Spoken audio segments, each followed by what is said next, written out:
അസ്സലാമു അലൈക്കും. ആദരണീയരായ സയ്യിദരെ, ഈ മഹത്തായ സമ്മേളനത്തിലേക്ക് എന്നെ പ്രത്യേകമായി ക്ഷണിച്ച, എന്നും നിങ്ങളും ഞാനും ബഹുമാനിക്കുന്ന ഈ സ്ഥാപനത്തിൻ്റെ മേധാവിയായി ലോകമെങ്ങും അറിയപ്പെടുന്ന സയ്യിദ് ഇബ്രാഹിമുൽ ഖലീലുൽ ബുഖാരി തങ്ങളവർകളെ, ആദരണീയരായ മഹത് വ്യക്തികളായി അനേകം പേർ ഈ വേദിയിലുണ്ട്. നിങ്ങളുടെ എല്ലാവരുടെയും നോട്ടവും തേട്ടവും അനുഗ്രഹവും സ്നേഹവും ഇവിടെ ലഭ്യമാകുമെന്ന വിശ്വാസത്തോടു കൂടിയാണ് ഞാൻ വന്നത്. അതുകൊണ്ട് ഞാൻ വളരെ സംതൃപ്തനായി 2 വരികൾ പറഞ്ഞ് അവസാനിപ്പിക്കാനാണ് ഉദ്ദേശിക്കുന്നത്. ഇബ്രാഹിമുൽ ഖലീലുൽ ബുഖാരി തങ്ങൾ ഒരു ദിവസം എന്നെ ഞെട്ടിച്ചു കളഞ്ഞു. ഞാനും എൻ്റെ ഒരു സ്നേഹിതനും കൂടി അദ്ദേഹത്തെ ഒരു കാര്യത്തിന് വേണ്ടി ക്ഷണിക്കാൻ ഇവിടെ വന്നതായിരുന്നു വൈകുന്നേരം. അപ്പം അദ്ദേഹം കുറേ വിദ്യാർത്ഥികളുടെ മധ്യത്തിൽ ഇരിക്കുകയാണ്. വന്ന ഉടനെ എന്നോട് പറഞ്ഞു, ഖാദർ സാഹിബ് ഒരു 5 മിനിറ്റ് ഇവരോട് സംസാരിക്കുന്നു. ഞാൻ വന്നത് എന്തിനാണെന്ന് പോലും ഞാൻ പറഞ്ഞിട്ടില്ല, അതിനു മുമ്പാണ്. തങ്ങളുടെ കൽപ്പന ശിരസ വഹിക്കണം എന്ന് വിശ്വസിക്കുന്നത് കൊണ്ട് ഞാൻ 5 മിനിറ്റ് സംസാരിച്ചു. അത് കഴിഞ്ഞപ്പോൾ കുട്ടികളോട് തങ്ങൾ പറഞ്ഞു, ഇനി നിങ്ങളെല്ലാവരും ഒരു 2 മിനിറ്റ് പ്രസംഗിക്കുക, അദ്ദേഹം കേൾക്കട്ടെ. അപ്പം ഞാൻ കുറച്ച് ഇംഗ്ലീഷും മലയാളമൊക്കെ അറിയുന്നൊരു സാധാരണ മനുഷ്യനായതുകൊണ്ട് അങ്ങനെ വല്ലതുമായിരിക്കും ഒരു പ്രസംഗിക്കുക എന്നാണ് വിചാരിച്ചത്. അപ്പോൾ ഒരാൾ പ്രസംഗിച്ചത് ജർമ്മൻ ഭാഷയിലാണ്, വേറൊരാൾ സ്പാനിഷാണ്, വേറൊരാൾ ഇംഗ്ലീഷാണ്, വേറൊരാൾ ഉറുദു ആണ്, പിന്നെ ഒരാൾ ടർക്കിഷാണ്, ഒരാൾ ചൈനീസാണ്, റഷ്യനാണ്. It was a shocking treatment for me എന്ന് ഞാൻ കരുതി.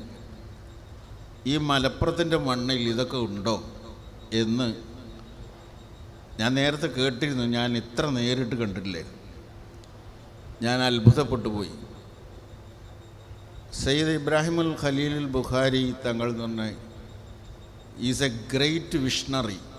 Is vision is great and is mission is bright.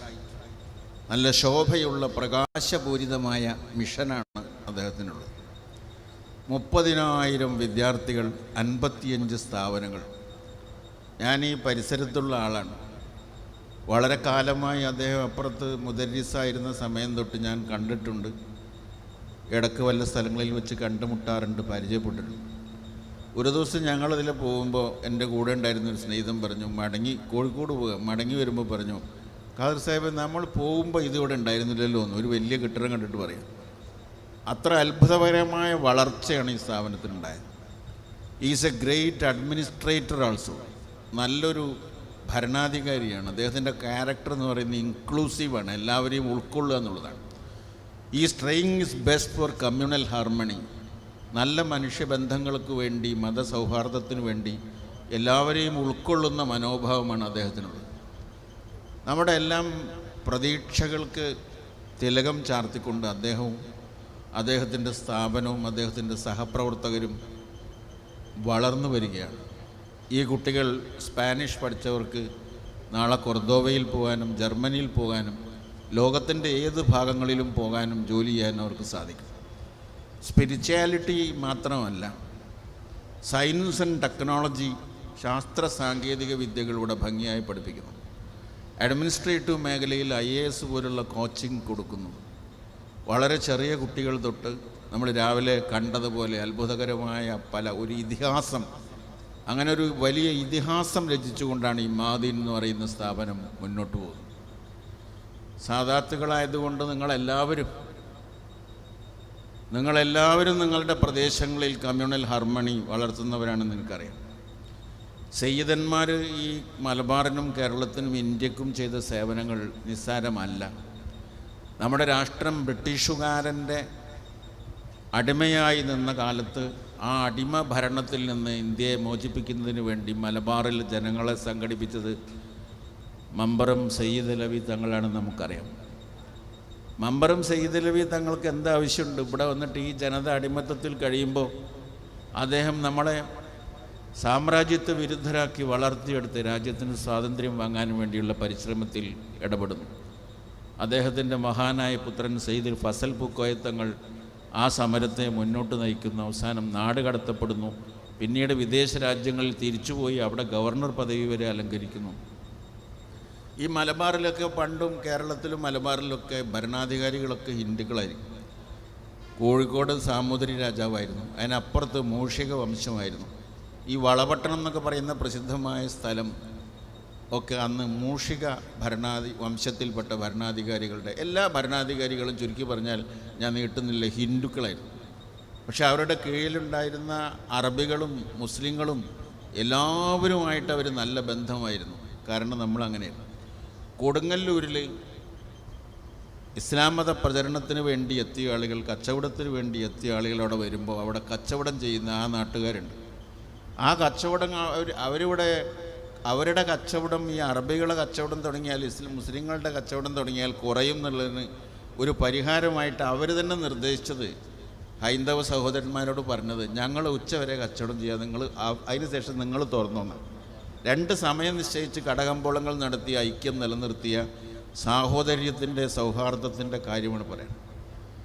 ഞാൻ പല സ്ഥലത്തും വായിച്ചിട്ടുള്ളൊരു കാര്യമുണ്ട്, സത്യമാണോ അല്ലേ എനിക്ക് അറിഞ്ഞുകൂടാ, ആയിരിക്കാനാണ് സാധ്യത. വീണ്ടും വീണ്ടും ഞാനത് വെരിഫൈ ചെയ്യാറുണ്ട്.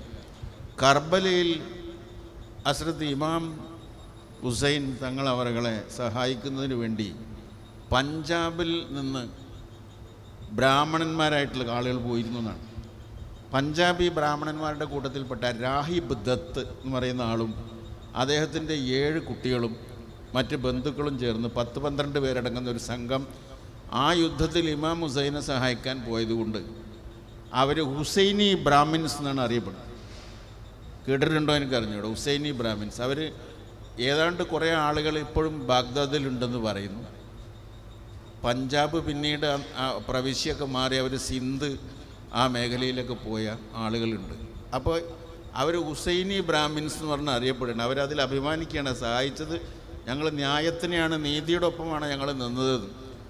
അതിന് അദ്ദേഹം അങ്ങനെ പോകാനുള്ള കാരണങ്ങളൊക്കെ വേറെ ഉണ്ട്, ആ ചരിത്രമൊന്നും പരിശോധിച്ചാൽ നമുക്ക് മനസ്സിലാവും. അതുപോലെ ഈ ഷെയ്ഖ് സൈനുദ്ദീൻ മക്തൂം രണ്ടാമൻ്റെ തൂഫത്തുൽ മുജാഹിദീൻ എന്ന് പറയുന്ന ചരിത്ര ഗ്രന്ഥം ലോകത്ത് അനേകം ഭാഷകളിൽ പരിഭാഷപ്പെടുത്തിയതാണ്. അത് വായിച്ചാൽ അത്ഭുതകരമായ മതസൗഹാർദ്ദത്തിൻ്റെ പലതും നമുക്ക് കാണാൻ സാധിക്കും.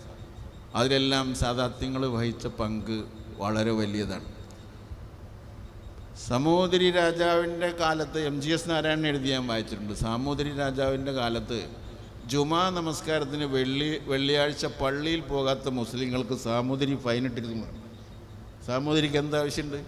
പക്ഷേ അപ്പോൾ മുസ്ലിങ്ങളായും ഹിന്ദുക്കളായും ജീവിക്കട്ടെ, എല്ലാവരും തമ്മിൽ നല്ല ബന്ധം വേണമെന്നാണ് ആഗ്രഹം. അപ്പോൾ നല്ല മനുഷ്യ ബന്ധങ്ങളെ കോർത്തെടുക്കാനും വളർത്തിയെടുക്കുവാനും, ഇപ്പോൾ ഒരു വാക്കും കൂടി പറഞ്ഞ് ഞാൻ നിർത്താം. കേരളത്തിൽ നിന്ന് 35 ലക്ഷം വിദ്യാർത്ഥികളാണ് വിദേശ രാഷ്ട്രങ്ങളിൽ പഠിക്കുന്നത്. 35 ലക്ഷം. ഇവിടുത്തെ കുട്ടികളെല്ലാം +2 കഴിഞ്ഞാൽ അങ്ങോട്ട് പോയിക്കൊണ്ടിരിക്കുക. അങ്ങനെയുള്ള കുടിയേറ്റത്തെ അല്ലെങ്കിൽ കുടിയൊഴിച്ചു പോക്കിനെ തടഞ്ഞു നിർത്തുന്നതിൽ വലിയ പങ്ക് മദീൻ ക്യാമ്പസ് വഹിച്ചിട്ടുണ്ടെന്ന് ഞാൻ വിശ്വസിക്കുന്നു. ഇവിടെ തന്നെ പഠിച്ചാൽ മതി എന്ന് ചെറുപ്പക്കാരികളെയും ബോധ്യപ്പെടുന്നതിൽ വലിയ പങ്ക് നിർവഹിച്ചിട്ടുണ്ട്. വളരെ ശാന്തമായി ആരോരും അറിയാതെ വളർന്നുകൊണ്ടേയിരിക്കുന്നൊരു മഹാസ്ഥാപനമാണ്. It's equal to an international university എന്ന് വേണമെങ്കിൽ പറയാം. അങ്ങനെയുള്ള ഒരു വലിയ തരത്തിൽ വളർന്നുകൊണ്ടിരിക്കുക. വളരുമ്പോൾ ഒന്നിനും ശബ്ദം ഉണ്ടാവില്ല, തകർച്ചയിലാണ് ശബ്ദം ഉണ്ടാവുക. ഒരു വലിയ മരം വളർന്ന് പടർന്ന് പന്തലിച്ചു വരുന്ന ആരും അറിയില്ല, പക്ഷെ അത് വെട്ടിയിടുന്ന ദിവസം അതെല്ലാവരും അറിയും. അപ്പോൾ ശാന്തമായി വളർന്നുകൊണ്ടിരിക്കുന്ന മഹത്തായ പ്രസ്ഥാനവും അതിൻ്റെ നായകസ്ഥാനത്തിരിക്കുന്ന ഇബ്രാഹിമുൽ ഖലീലുൽ ബുഖാരി തങ്ങളും അതിനുവേണ്ടി പ്രവർത്തിക്കുന്ന മറ്റെല്ലാവരും, ഇവിടെ ഇന്ന് സന്നിഹിതരായ ഇന്ത്യയിലെയും ലോകത്തിലെയും വിവിധ ഭാഗങ്ങളിൽ നിന്ന് വന്ന സയ്യിദന്മാരായിട്ടുള്ള ആളുകളും, അവരുടെ എല്ലാവരുടെയും പ്രാർത്ഥന എനിക്കും കൂടി ഉണ്ടാകണം എന്ന് മാത്രം അപേക്ഷിച്ചുകൊണ്ട് എല്ലാവിധ ആശംസകളും അർപ്പിച്ച് ഉപസംഹരിക്കുന്നു. അസ്സലാമു അലൈക്കും. Thank you very much for wonderful speech done by the grand celebration of All India Sadat Festival. Samastha